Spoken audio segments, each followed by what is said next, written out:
Hello, guys and gals, and this is part 26 of our reading of George Orwell's 1984. As always, we will start with copyright information. This is a 1961 copy of the book.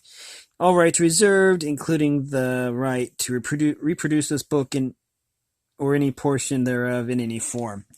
Anyway, so what we're going to do is we're going to pick up where we left off, and again, Winston is still getting tortured by O'Brien, and so something tells me this is going to go on for quite a while.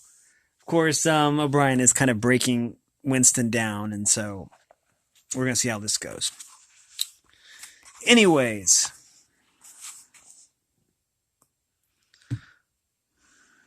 you are thinking, he said, that since we intend to destroy you utterly so that nothing that you say or do can make the smallest difference, in that case, why do we go to the trouble of interrogating you first? That is what you were thinking, was it not? Yes, said Winston. O'Brien smiled slightly.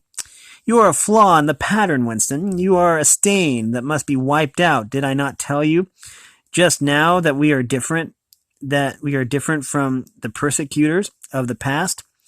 We are not content with negative obedience, not even with the most abject submission. When finally you surrender to us, it must be on your own free will.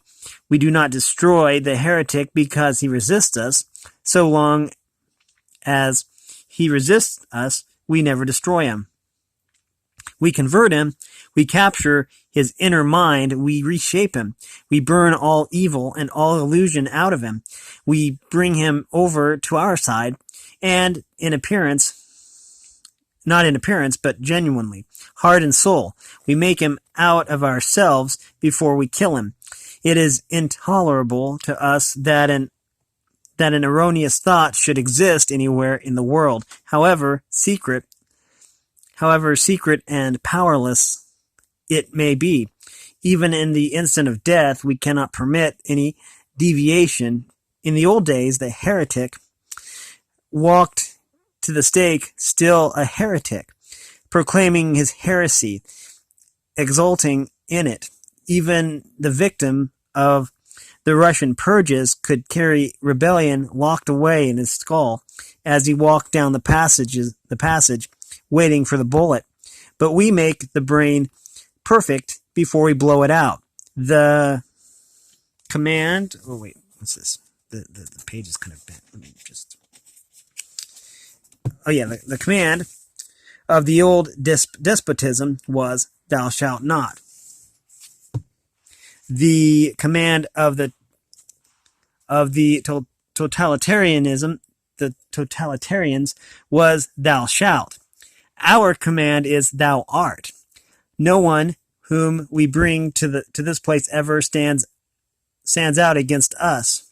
Everyone is washed clean, even those three miserable traitors in whose innocence you believed. Oh, you once believed. Jones, Aronson, and Rutherford. In the end, we broke them down. I took part in their interrogation myself. I saw them gradually worn down, whimpering, groveling, weeping, and in the end, it was not with pain or fear, only with penitence. By the time we had finished with them, they were only the shells of men. There was nothing left in them except sorrow for what they had done and love of Big Brother. It was touching to see how they could die while their minds were still clean. Oh, no, wait. I skipped a line. Sorry. It was touching to see how they loved him. They begged to be shot quickly so they could die while their minds were still clean.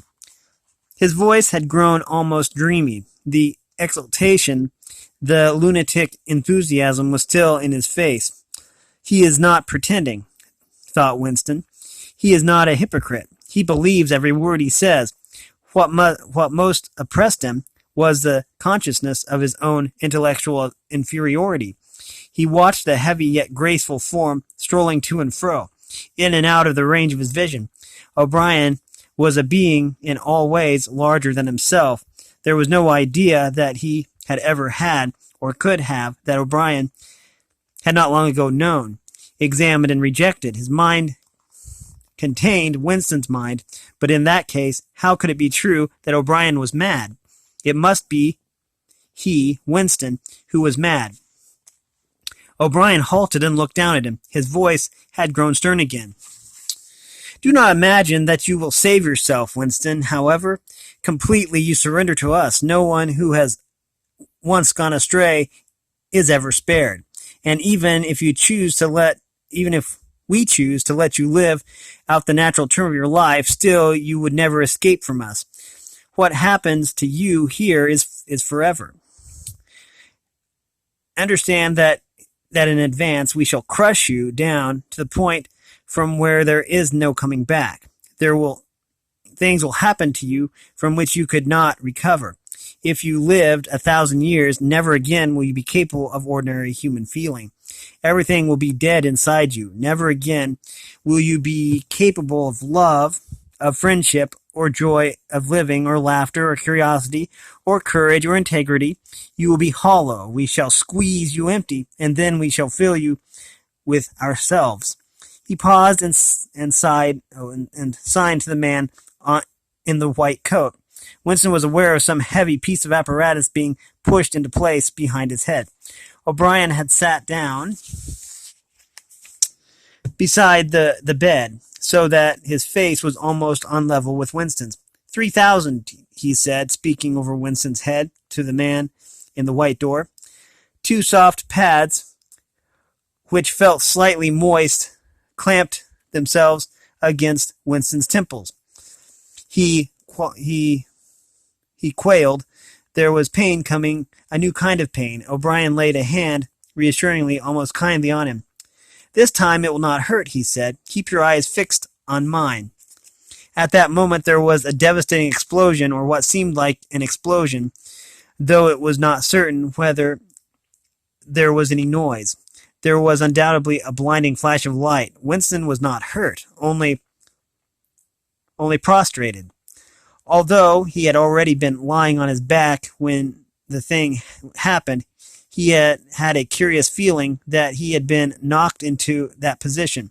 A terrible, painless blow had flattened him out, and something had happened inside his head, and his eyes regained their focus. He remembered who he was and where he was, and recognized the face that was gazing into his own. But somewhere or other, there was a large patch of emptiness, as though a piece had been taken out of his brain. It will not last, said O'Brien. Look me in the eyes. What country is Oceania at war with? Winston thought he knew what was meant by Oceania, and that he himself was a citizen of Oceania. He also remembered Eurasia and East Asia, but who was at war with whom he did not know. In fact, he had not been aware that there was any war. I don't remember. Oceania is at war with East Asia. Do you remember now? Yes. Oceania has always been at war with East Asia. Since the beginning of your life, since the beginning of the party, since the beginning of history, the war has continued without a break. Always the same war. Do you remember that? Yes.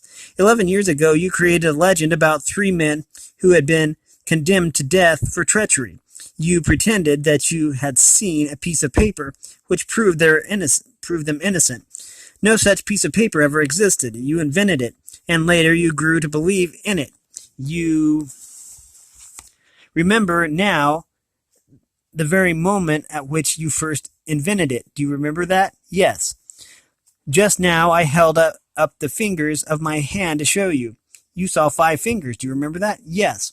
O'Brien held up the fingers of his left hand with the thumb concealed. There are 5 fingers there. Do you see 5 fingers? Yes. And he did see them for a fleeting instant. Before the scenery of his mind changed, he saw 5 fingers, and there was no deformity. Then everything was normal again, and the old fear, the hatred, and the bewilderment came crowding back again. But there had been a moment, he did not know how long, 30 seconds perhaps, of luminous certainty, when each new suggestion of O'Brien had filled up a patch of emptiness and become absolute truth. And when 2 and 2 could have been 3, excuse me, as easily as 5. If there were, if that was what you needed, it had faded out before O'Brien had dropped his hand. But though he could not recapture it, he could remember it, as one remembers a vivid experience, as some remote period of one's life when one was in effect a different person. You see now, said O'Brien, that it is at any rate possible. Yes, said Winston. O'Brien stood up with a satisfied air. Over to his left, Winston saw the man in the white coat break an ampoule and draw back the plunger of a syringe. O'Brien turned to Winston with a smile. In almost the old manner, he resettled his spectacles on his nose. Do you remember writing in your diary, he said, that it did not matter whether I was a friend or an enemy, since it was at least a person who understood you and could be talked to. You were right. I enjoy talking to you. Your mind appeals to me. It resembles my own mind, except that you happen to be insane. Before we bring this session to an end, you can ask me a few questions if you choose. Any question I like? Anything you like. Oh, anything. Anything, he said. Anything. He saw that Winston's eyes were upon the dial. It is switched off. What is your first question? What have you done with Julia? Said Winston. O'Brien smiled again. She betrayed you, Winston immediately, unswervingly. I have seldom seen anyone come over to us so promptly. You would hardly recognize her if you saw her. All her rebelliousness, her deceit, her folly, her dirty-mindedness, everything had been burned out of her. It was a perfect conversation, a textbook case. You tortured her? O'Brien left this unanswered. Next question, he said. Does Big Brother exist? Of course he exists. The party exists. Big Brother is the embodiment of the party. Does he exist in the same way as I exist? You do not exist, said O'Brien. Once again, the sense of helplessness assailed him. He knew, or he could imagine, the arguments which proved his own non-existence, but they were nonsense. They were only a play on words. Did not the statement, you do not exist, contain a logical absurdity? But what use was it to say so? His mind shriveled as he thought of the unanswerable, mad arguments with which O'Brien would demolish him. I think I exist, he said wearily. I am conscious of my own identity. I was born, and I shall die. I have arms and legs. I occupy a particular point in space. No other solid object can occupy the same point simultaneously. In that sense, does Big Brother exist? It is of no importance. He exists. It is of no importance. He exists. Will Big Brother ever die? Of course not. How could he die? Next question. Does the Brotherhood exist? That, Winston, you will never know. If we choose to set you free when we have finished with you, and if you live to be 90 years old, still you will never learn whether the answer to that question is yes or no. As long as you live, it will be an unsolved riddle in your mind. Winston lay silent. His breast rose and fell a little faster. He still had not asked the question that had come into his mind. The first. He had got to ask it, and yet it was as though his tongue could not utter it. There was a trace of amusement in O'Brien's face. Even his spectacles seemed to wear an ironical gleam. He knows, thought Winston. Suddenly, he knows what I'm going to ask. And that thought, and at the thought, the words burst out of him. What is in room 101? The expression on O'Brien's face did not change. He answered dryly. You know what is in room 101, Winston. Everyone knows what is in room 101. He raised a finger to the man in the white coat. Evidently, the session was at an end. The needle jerked into Winston's arm. He sank almost instantly into a deep sleep. Part 3. There are 3 stages to your reintegration, said O'Brien. There is learning, there is understanding, and there is acceptance. It is time for you to enter upon the second stage. As always, Winston was lying flat on his back, but of late his bonds were looser. They still held him to the bed, but he could move his knees a little and could turn his head from side to side and raise his arms from the elbow. The dial also had grown to be less of a terror. He could evade the pangs if he was quick-witted enough. It was chiefly when he showed stupidity that O'Brien pulled the lever. Sometimes they got through the whole session without the use of the dial. He could not remember how many sessions there had been. The whole process seemed to stretch out over a long, indefinite time, weeks possibly, and the intervals between the sessions might sometimes have been days, sometimes only an hour or two. As you lie there, said O'Brien, you have often wondered, you have even asked me why the Ministry of Love should expend so much time and trouble on you. And when you were free, you were puzzled by what was essentially the same question. You could grasp the mechanics of the society you lived in, but not the underlying motives. Do you remember writing in your diary, I understand how, I do not understand why? It was when you thought about why that you doubted your own sanity. You have read the book, Goldstein's book, or parts of it at least. Did it tell you anything that you did not know already? You have read the book, said Winston. Oh, you have read it, said Winston. I wrote it. That is to say, I collaborated in writing it. No book is produced individually, you know. Is it true what it says? A description, yes. The program it sets forth is nonsense. The secret accumulation of knowledge, a gradual spread of enlightenment, ultimately a proletarian rebellion. The overthrow of the party. Okay, let me make sure that. Sorry. Yeah. You foresaw yourself that was what it would say. It is all nonsense. The proletarians will never revolt, not in 1,000 years or 1,000,000. They cannot. I do not have to tell you that the reason. I need not have to tell you the reason. You know it already. If you have ever cherished any dreams of violent insurrection, you must abandon them. There is no way in which the party can be overthrown.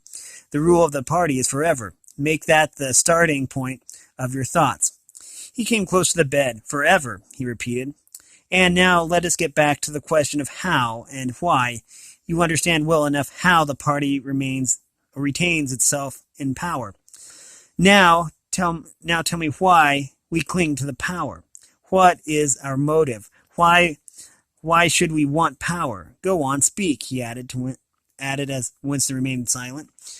Nevertheless, Winston did not speak for another moment or two. A feeling of weariness had overwhelmed him.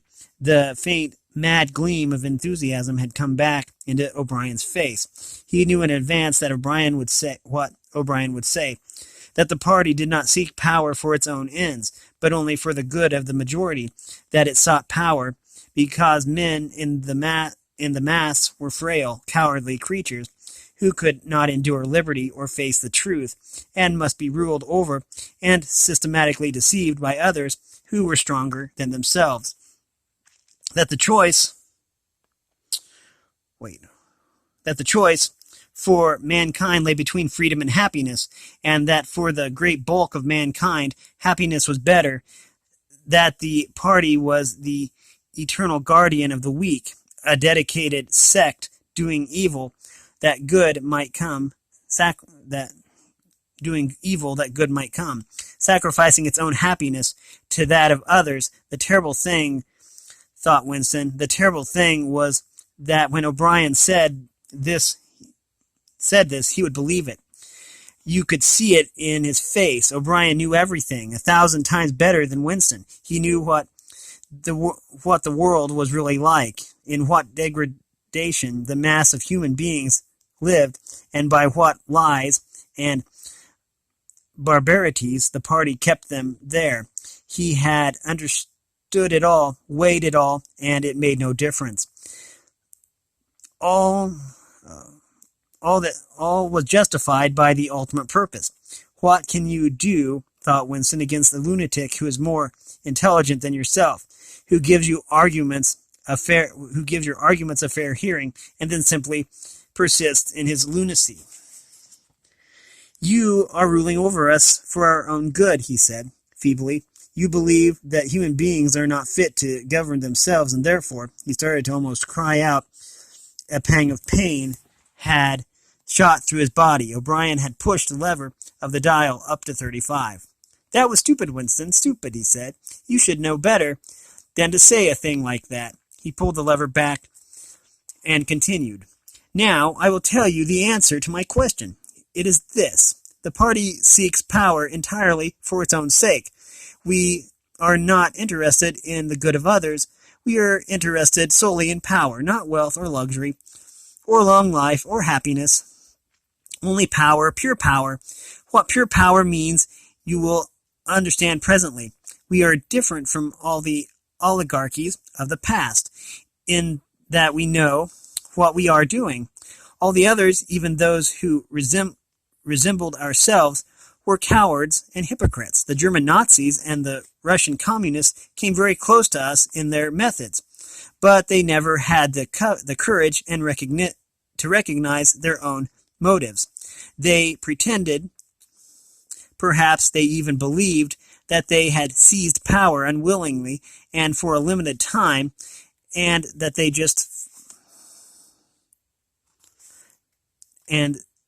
just round the corner there lay a paradise where human beings would be free and equal. We are not like that. We know that no one ever seizes power with the intention of relinquishing it. Power is not a means. It is an end. One does not establish a dictatorship in order to safeguard a revolution. One makes the revolution in order to establish a dictatorship.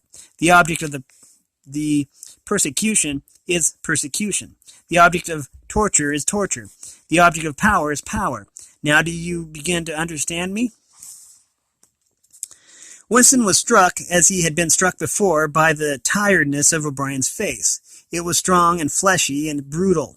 It was full of intelligence and sort of controlled passion before which he felt himself helpless. But it was tired. There were pouches under the eyes and skin sagged from the cheekbones.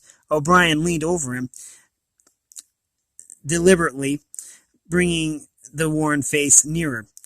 You are thinking, he said, that my face is old and tired. You are thinking that I talk of power, and yet I am not even able to prevent the decay of my own body.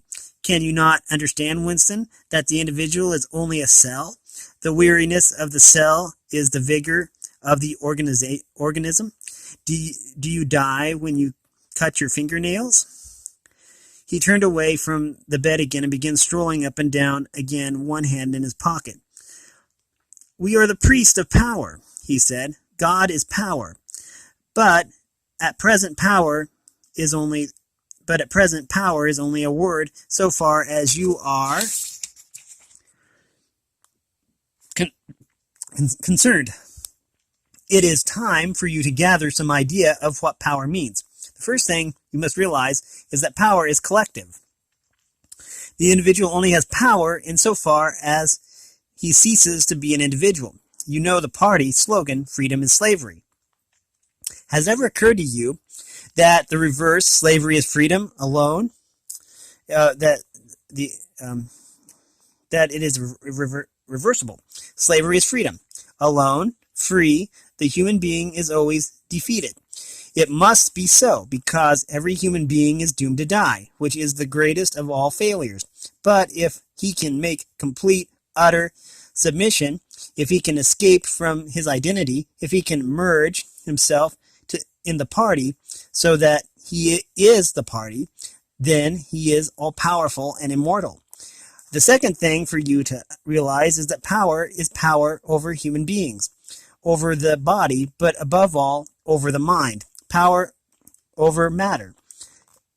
External reality, as you would call it, is not important. Already, our control over matter is absolute.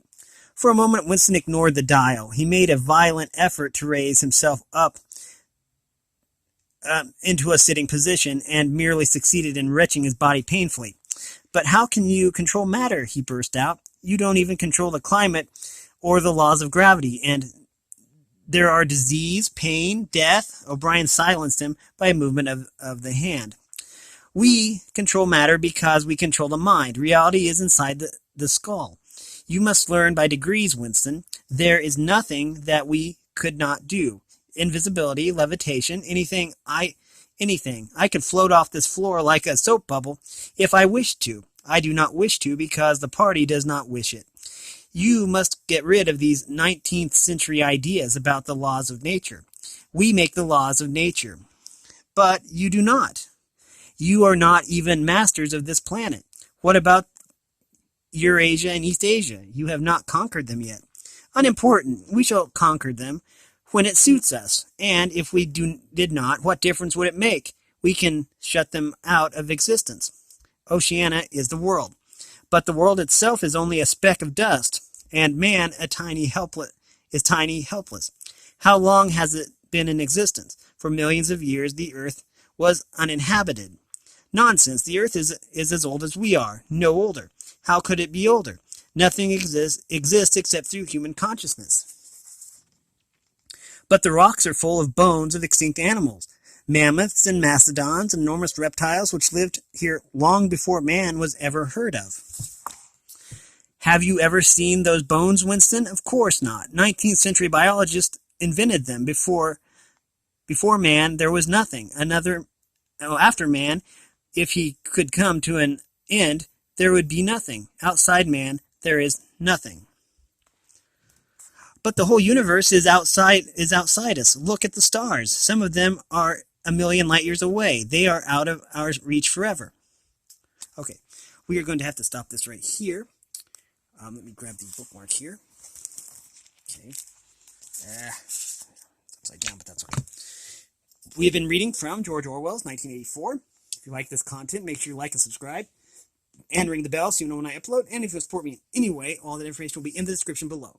As always, thanks for watching, everyone, and have a great day.